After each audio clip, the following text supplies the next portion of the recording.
Hi all, and welcome to the another week summary of Yoga Vasistha. If you remember, it was going to be 21st of August to 27th of August, which is page number 234 to page number 240. Let us begin. In this week summary, of there is a story involved, and in that story the character of the story has explained what exactly is the Brahman is. Now, before we go into the Brahman, see, understand there are two aspects. You might have realized that now. However, this is the time that we can discuss more in detail for you to get more glimpse of that. This entire universe is has been come out of consciousness, that you understand. Now, it is not the individual consciousness that you feel that your body is depending on. In fact, it's the other way around. The consciousness is depending on your body, because when there is no body, then you cannot get hold of this consciousness. So it is, though it is felt very powerful in your body and around your body, and your body is a center point of that consciousness, it is actually a platform on which all these bodies are there. It doesn't stops after your body finishes, or your aura finishes, or the energy that you feel around you finishes. It is the underneath of that energy. So you just feel the energy and aura which is sustained inside that consciousness. And then once you go very close deep into the meditation, becoming one with that state of I am that we have been talking about, and go very close to that and become one with that, then the literal feeling that comes in you, or you experience, is that you are becoming one with the space. There is no boundaries that is stopping you, that I'm finished here and I'm not outside there and all that. Now understand this, please. This doesn't mean that you will be able to have the access in the other body. That is different thing. That is not going to happen in that level. It might happen on the next level that I will discuss now.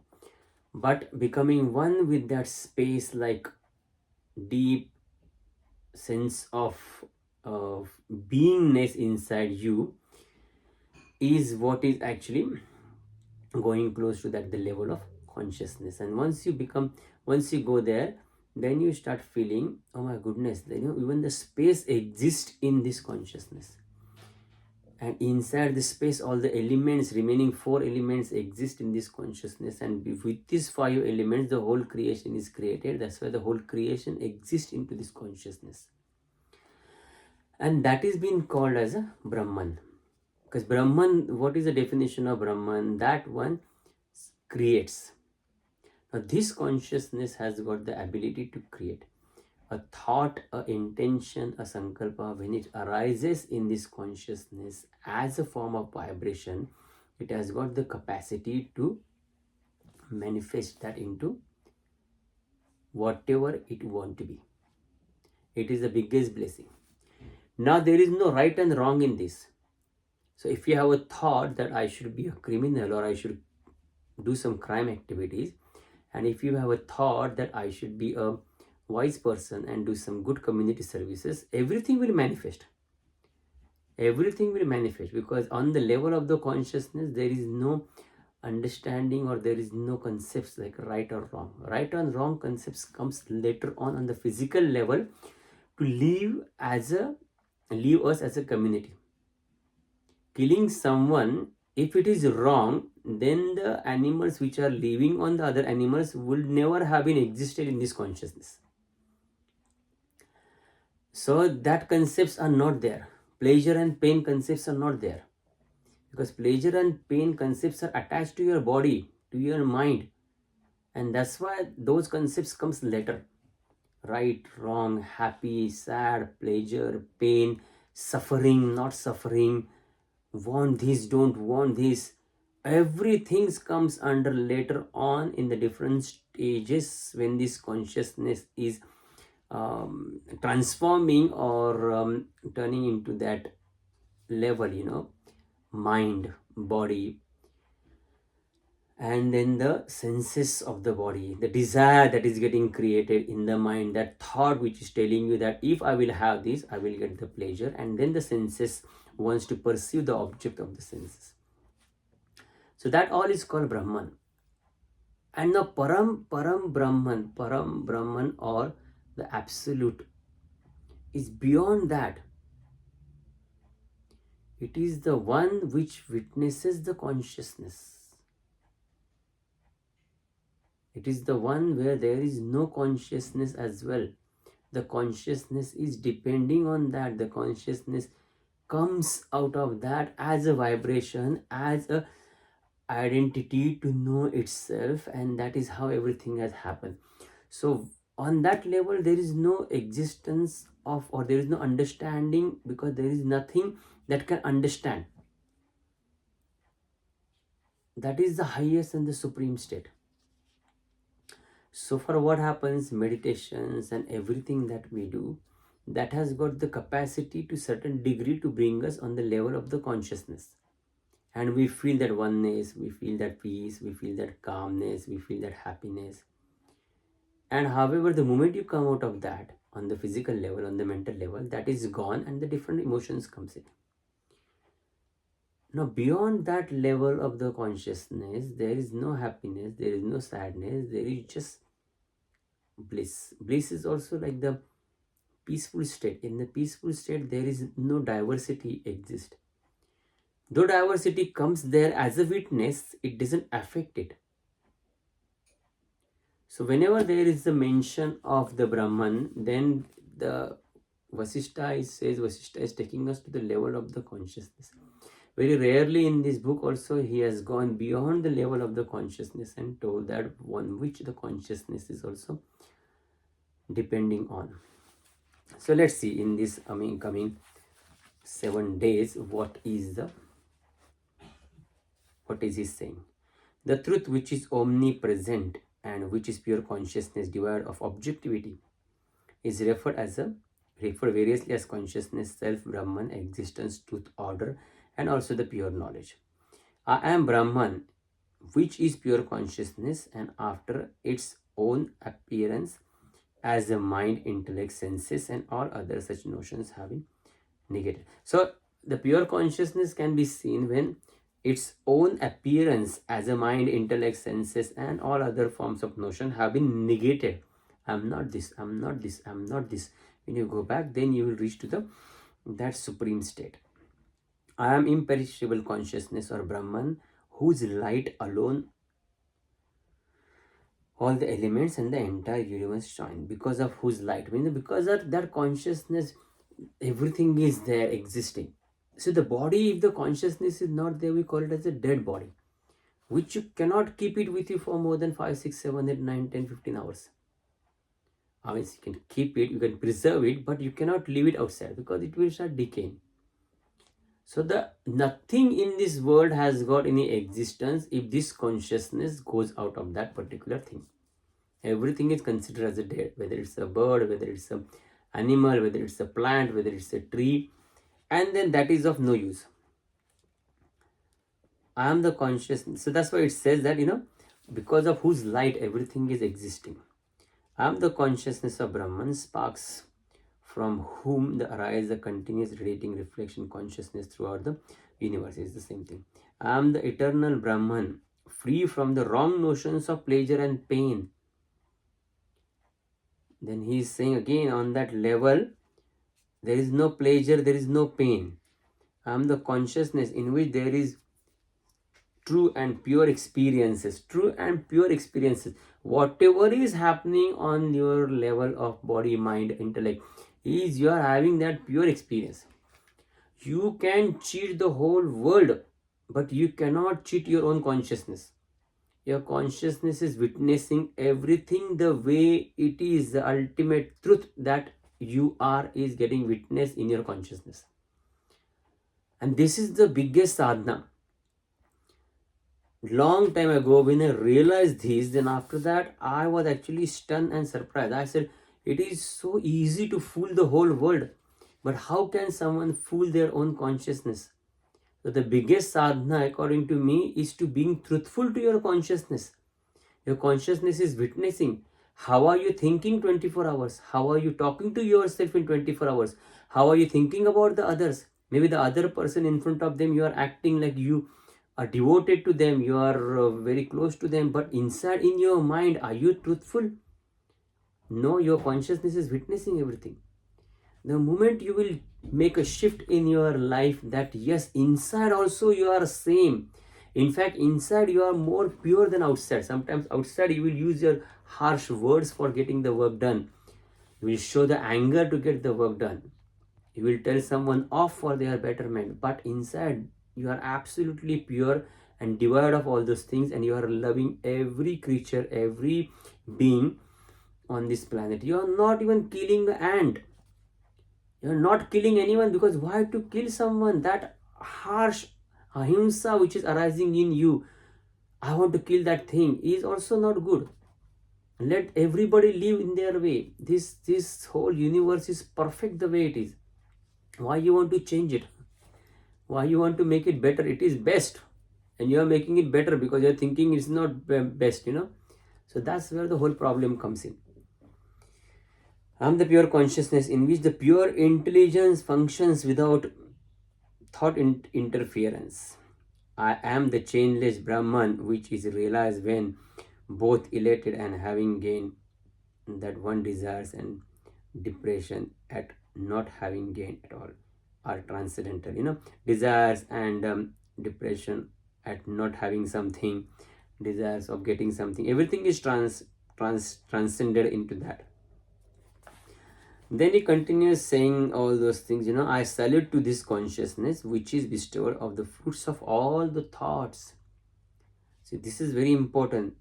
The light that shines in all and in all luminaries, the supreme gain, the consciousness pervades all the limbs, ever awake and alert, vibrates constantly in all substances, and ever homogeneous and undisturbed, as if it were in deep sleep, though wide awake.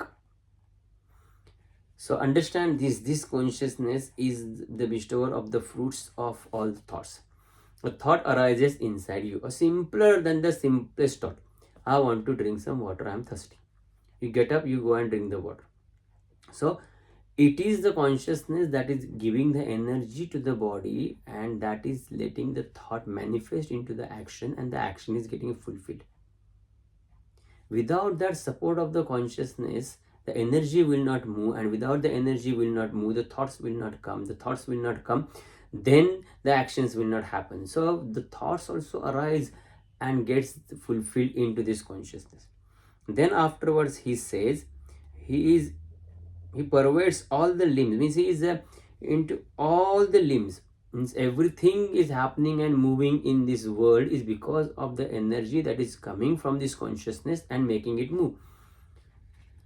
And all the limbs, whatever actions are happening through all the limbs to all the people or all the animals, is because of the consciousness, and vibrates constantly into all the substances. The substance is not moving also, trees and rocks and all that, it is vibrating in certain degree into that thing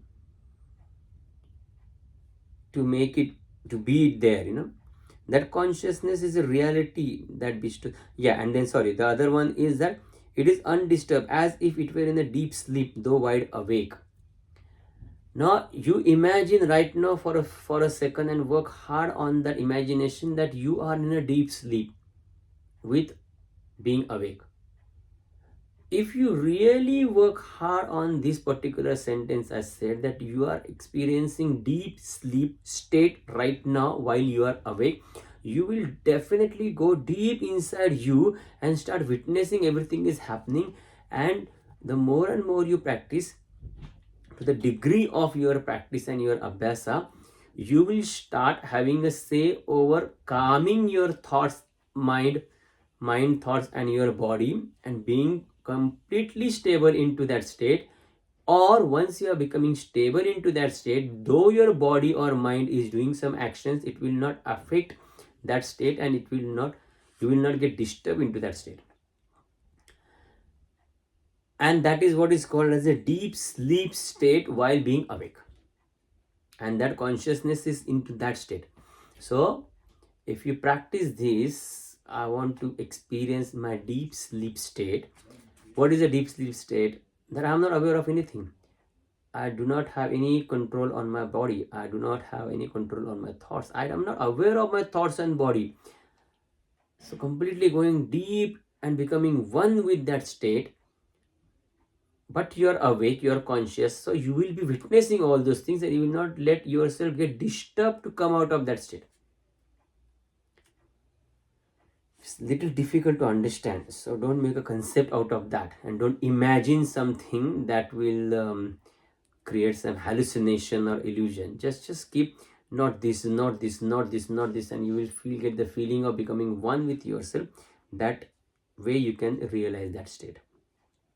That consciousness is a reality that bestows the individual characteristics of each and every substance in the universe. This actually we talked in detail in last few episodes back, where Vasistha, sage Vasistha said that how it is giving that particular energy and reflecting into all the different substances, right from the rock to the human beings, or even to the ancestors and to the other different energies of devatas and devas. So it is the same consciousness, and it's because of that only individual characteristics is coming depending on what that thing is. If it is a rock, it will have the characteristics of a rock. If it is a tree, it will be having the aliveness of the tree. Animals, it's different. Humans, it's different. And those who don't have the body but are there in this energy forms, it's different. Consciousness, which is indweller of all, it is the indweller of all. It plays the roles of all beings, and it is a source of affection and peace, though it is forever united and liberated. It is a source of all affection and peace, because everything has come from that oneness. You will start feeling oneness with that, and that is so easy to feel that oneness, and characteristics of that will start reflecting in you. That is why most of the sages and masters, when all that you can experience in their company, and the way they are interacting with everybody, irrespective of whatever race, background, social circle you have come from, there will be always a compassion in that relationship. There will be always a peace and affection and pure love, belongingness into that relationship, because they are into that state of the consciousness, or maybe beyond the consciousness. That's why only the good characteristics of the consciousness that is there will start reflecting. And why now, see, it is, understand this, it is not duality there. So affection, love is all like a bonding, holding bonds. That's why the consciousness is holding everything in it. Are you getting what I'm saying? If it is, there is no love, there is no affection, there is no, what does love mean? Love means connection, belongingness. Affection means what? Yes, I'm feeling comfortable with that. I can have that person in me, or I can be in that person in our circle, close to me. So the consciousness is holding everything in it. The consciousness is actually showing affection to everything in it. That's why it is existing in it. That is the basic fundamental characteristics of the consciousness. Compassion. You can do whatever you want. Your fruits will, your results will come according to your actions. That is the biggest compassionate thing that you can experience in this world. You have the bad thoughts, your results will be bad, and you will get those results. You will have good thoughts. Again, bad and good on the level of the body. I am talking and referring, giving you the experience, giving you the example. On that level, there is nothing like that. Whatever thought will arise in your, and whatever the intention, and if you put the efforts in that, it will manifest. Simple like that. That consciousness which is reflected in sense experiences is yet devoid of them and cannot experience by them. So your senses want some pleasure, they are getting involved into that, seeking that pleasure, and you are giving that pleasure to your senses and enjoying that. But that consciousness, though it is helping this whole process to happen, it is free from that. That is what is very interesting thing. All this that I and all this is mine, but I am not, and I am not other than I. This all exists in it, work in it, happens in it, moves in it, enjoys in it, hates in it. All those things are happening, but it is free from that. I have realized this and let the world be the illusion and substantial, and I'm free from all this, free from the fever of distress. So, see, understand. The other example can be given is the screen in the movie theater on which the movie is getting projected. Now, in that movie which is getting projected, there is everything. There are good things, there are bad things, there is drama, there is love, there is hatred, there is anger, there is affection. Everything is displayed by the characters in that movie. Does the screen behind it ever get affected with that? No, right? In this world, another example, everything is in happening in the space. Buildings are getting made, they are collapsed, towers are making, aeroplanes are flying, people are walking, birds are flying, trees are growing, everything is happening in the space. But is the space getting affected with that? So it is like that. These are just the examples given for you to understand. It is like that. It is there at the background because of which everything is happening, but it is not depending on anything. It is in separate. Everything is depending on that to happen. Now tomorrow space is not there. Everything is solid. How can anything will grow? Nothing will happen in this world.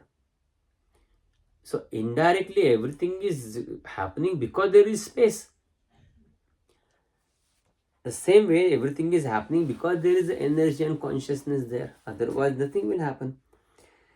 Then page number 23rd of August 236, Vasistha continues, established in this realization of the truth, the great sages lived forever. And then they remained unshaken in their direct experience like a Meru mountain. Their mind were fully entered into the state of sattva, of divinity. Again, the sattva is something that is the characteristics of the consciousness. So they became one with the consciousness and free of delusion and all that. So again, this is the interesting thing in scriptures. You know, when the scriptures are designed and they talked about all those things, they always give you some bribe or some kind of reward kind of a thing. What will happen to you if you will do this? Maybe the question arises, okay, fine, everything is consciousness, then why should I know that everything is consciousness? Let it be. But then if you establish into that, then like the old few sages who has established, then you will live in peace and equanimity. You will become unshakable, and you will be in the state of sattva. You know, all those things, like they're given. What will happen to you if you will be in that? So if you're seeking for that, then you should do that. So like a understanding that if you do that, what will happen and what will be the result of that. Then after that, Rama asks, please tell me how one reaches to the state of liberation by the restraining of the life force and by the annihilation of all the self-limitations or psychological conditioning. So now he's asking, okay, tell me then how can I restrain the life force? And you know, there are two things Vasistha initially explained. He's explaining it again. So they call it yoga, Vasistha says, which is a method by which the cycle of birth and death ceases and transcends the mind. Now, it is the utter transcendence of the mind and is of two types. Self-knowledge is one type and restraining of the life force is another type. So self-knowledge is one type. Directly you getting the experience of yourself and you are establishing into that experiences and witnessing everything happening in that self is the self-knowledge. Self-knowledge, you are having the knowledge about yourself. Right now you are considering yourself as a XYZ entity with that body and with that shape and with that name and with that tags that you are attached to. I'm so and so's father and son, I'm so and so's daughter or son or daughter, or I'm so and so's mom or dad, I'm so and so working here, this is my education, I'm from this background, I'm this religion, I'm religious, I'm not religious, I'm spiritual, I'm not spiritual, I want this, I have this, I don't want this, I don't like this, whatever. These things give me pleasure, that things give. Everything in your life is just a tag. Self-knowledge is when you get rid of all the tags and you just be into that pure state without any tag.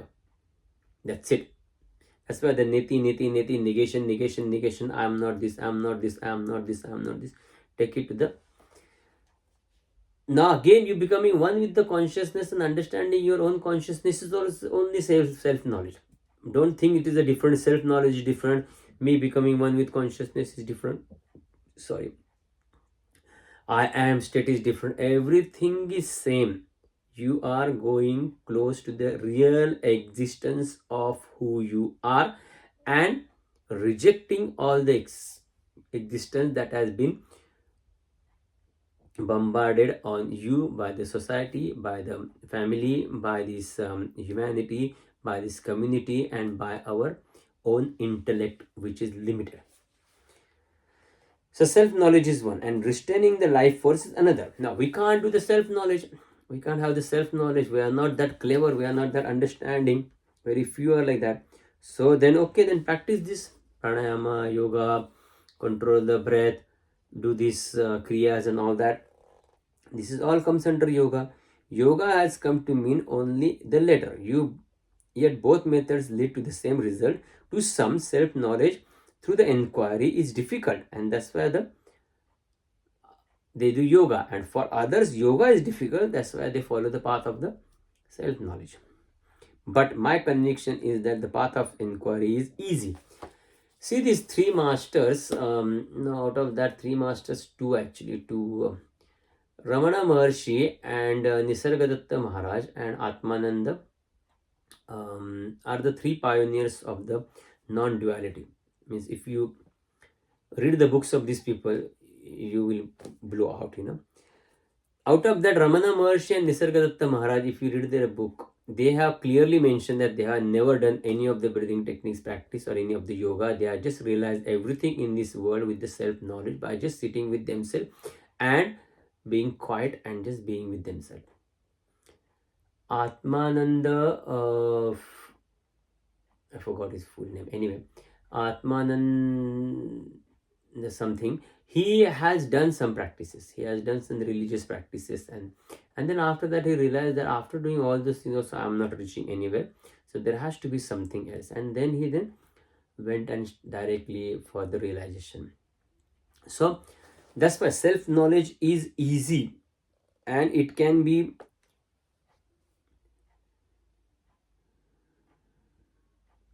it easy, and it is a way that some people find the truth. Yet for other, now how many followers these people have got? Very less followers, because it is a difficult path. Though it's an easy path, it is a difficult path because intellect inside you don't want anything that is easy. This consciousness don't want to know that, oh, it is very easy. It wants something difficult. It wants something challenging. Okay, then what is challenging? Then do yoga. Can you stand on one leg for 45 minutes? Then you say, that is something difficult, I can't do. Then let me practice that. And then you get stuck into this. I mean, not you, we all get stuck into this. I also have been practicing this for many years. So anyway, so that's why these practices of yoga and all that. Now what happens with the practice of yoga and all those things? Then you get a control over your breath, pranayama, and then that helps you to understand more about yourself with the practice, because your breath is directly associated with the prana. Your prana is directly associated with your mind, so it gets mind calms down. The mind calms down, it's easy to jump over the mind and reach to the level where you can start witnessing the mind and establish into the consciousness. So, but it takes a long time and lot of practice. Now then he said, I will tell you the story about that. Then there was a tree. On this tree there was a crow living, and then if any of you can live as he lives, then shall be regarded as a highly laudable and meritorious life, he said. Then he went there to see that crow, because he was very knowledgeable crow, and he said, he asked him, says Vasistha, he asked him, in what clan were you born, and how did you acquire the knowledge, and what is your age now, and do you remember anything concerning your past, and who is that ordained that you shall be you shall be long lived, and that you shall live on this tree. And then Bhusunda was the name of the crow. He said, I will answer you. And then he started answering, that he said, then there is the story goes that there was a goddess Brahmi, then she had some, then there was a crow as a vehicle, female swans were there, which were the vehicle of the goddess Brahmi, and the crow, which was the vehicle of Alambusa, and then crow met with all these female swans, and then they laid eggs, and then after that 21 eggs were at the proper time, they soon hatched, and then by the grace she's attained the self. By her grace, we attain the self-knowledge and liberation, and we approach the father, who was the crow's Kanda, and he said, children, have you gone beyond the dragnet known as the world appearance, and having cut the shackles of the vasana and mental conditioning? If you are not, come, let us adore the goddess, whose grace you will attain the highest wisdom. And we all replied, Father, we have gained the knowledge, and that we are worth of gaining whatever we are worth of gaining by the grace of the goddess Brahmi, and we seek secluded an excellent place to dwell. So these are the 21 sons of the crows which has got this knowledge. Then one of them was this Bhusunda, and then they all went far. There were the world in days of yore, which is not far beyond our memory. And then Vasistha asked, what happened to your brothers? Then he said, it was a long time past, some of them has left their physical existence. Then he asked, how is that you remain like this? Then he said that truly to be embodied as a crow, held in contemplate by the people, is not a happy state. Though we engage ourselves in diverse activities, we do not get drowned in the mental modification, and we never lose contact with the reality. So he said, then we have seen the fate of the world. We have mentally abandoned identification with the body, established into the self-knowledge, and remaining on this tree. I have see the passage of the time. With the practice of pranayama, I have risen above the division of the time, and hence I am peace within my heart, and I am not affected by the events in the world. Let all beings vanish, and let them come into the existence. We have no fear at all. So he is telling that how the practice of pranayama and all this other yoga and all that helped him. Then he says, though we engage ourselves in diverse activities, we do not get drawn into the mental modifications, because with the practice of this yoga, we are established into that state, pranayama and all that. So though we are engaging into ourselves into the diverse activities, it's not affecting us. We do not lose the contact with the reality, because we are fixed there. Our attention is there, and then we are just doing the things. We are just ignoring or just watching the things happening around us. So there is a beautiful story, once one of the king, actually it goes like the king Janaka was asked by one of the sage and all that, but I don't know about how really is that. But one of the king, he wanted to know the reality. So there was a sage, he came to him and he said, okay, if you want to know, he said, it's so difficult for me to establish into myself, and there is so much of disturbance happening. So how can I do that? So the sage said to him, okay, tomorrow morning you do one thing. Before you come and see me, you fill one pot. He gives him one pot, the open pot, like a clay container. Fill it right on the top up till oil, and you take that pot around the whole city, in the whole kingdom, and then you bring it to my place. He was staying somewhere else, and king's palace was somewhere. So king gets up in the morning, get ready, and then put the oil into the pot right up to the top level. Then a little bit of movement here and there, which is not unsteady, then it will fall. And then the king is looking continuously at the pot and walking and taking slowly one step, and then In some time he reaches to the sage's house. So the sage asked him, how did everything go? He said, yeah, everything was good. Where was your attention? He said, my attention was there on the pot. So what happened on the street? He said, nothing, everything was all right. He said, did you see the people were, the shops were open? He said, yeah, I could sense that the shops were open.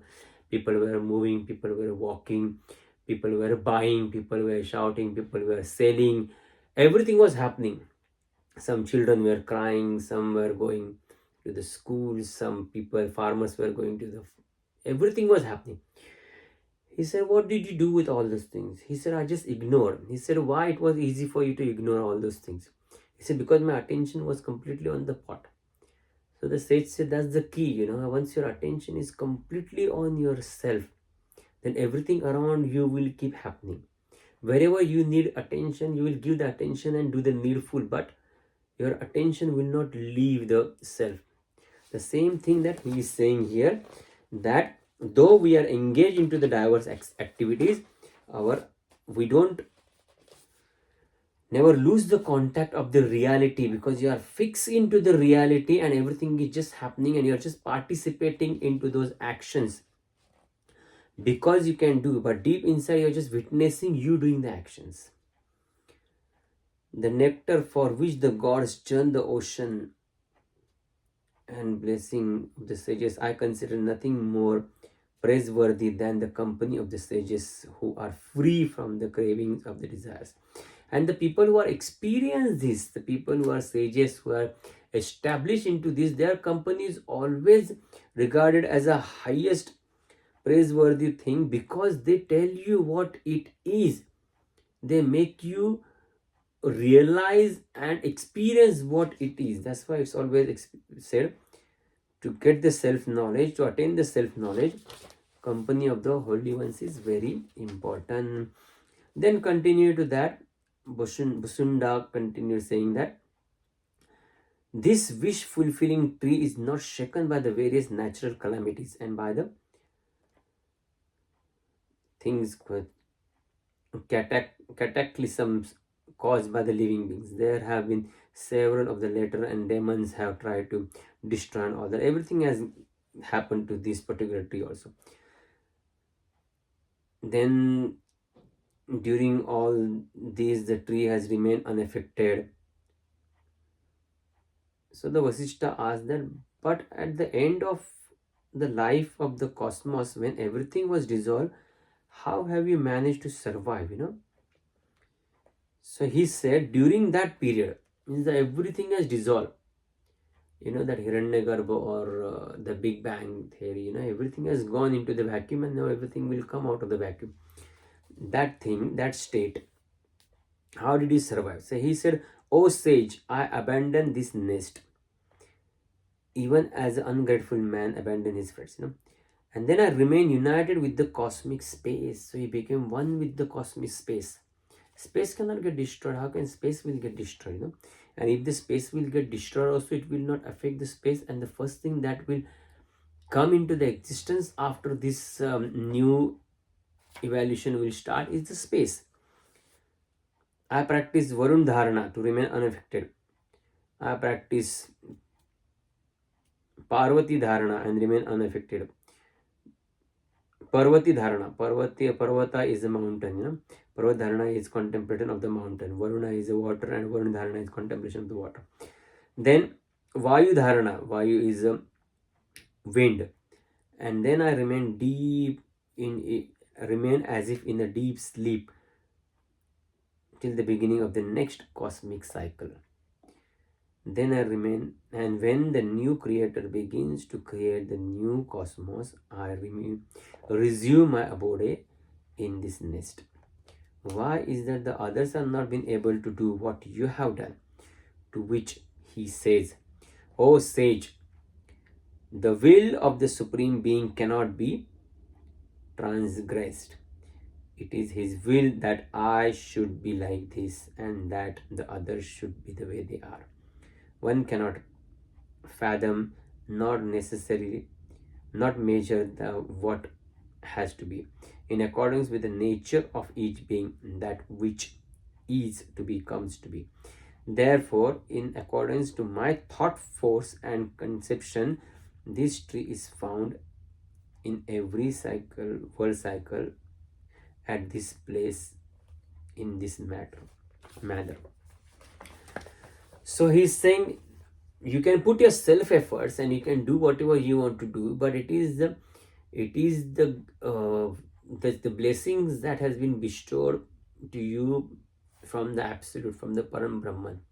That is exactly is called grace, and that is something that is not in your control. That you have to just wait patiently and let it happen. So if your self efforts are correct, if your everything is genuine, if your intention is right in the sense not personalized, you are not getting this knowledge for your personal benefit. You are just experiencing this, and once you experience, you are giving it back to the world, to the people, and then you are becoming one with the space and remaining in that state. um, so then that grace will give whatever, bestow its blessing to you, whatever you want to be. And the same thing happened with the crow, and because it is like that, he had that thought process, and that concept that every time he is come back, he should be with this tree, and this tree should be at this place. So that was in his hand, and that manifested everything when he came back. So that's where we end today. From next week we will go 28th of August onwards to see what more this wonderful, knowledgeable crow Bhusunda has to say to sage Vasistha, and share his remaining story. So there are quite a few more pages of their dialogue. Till then, you keep reading, you keep contemplating, and you keep working hard and thinking hard, and use all the techniques shared here to understand more about yourself. Take care. Bye. Jai Gurudev.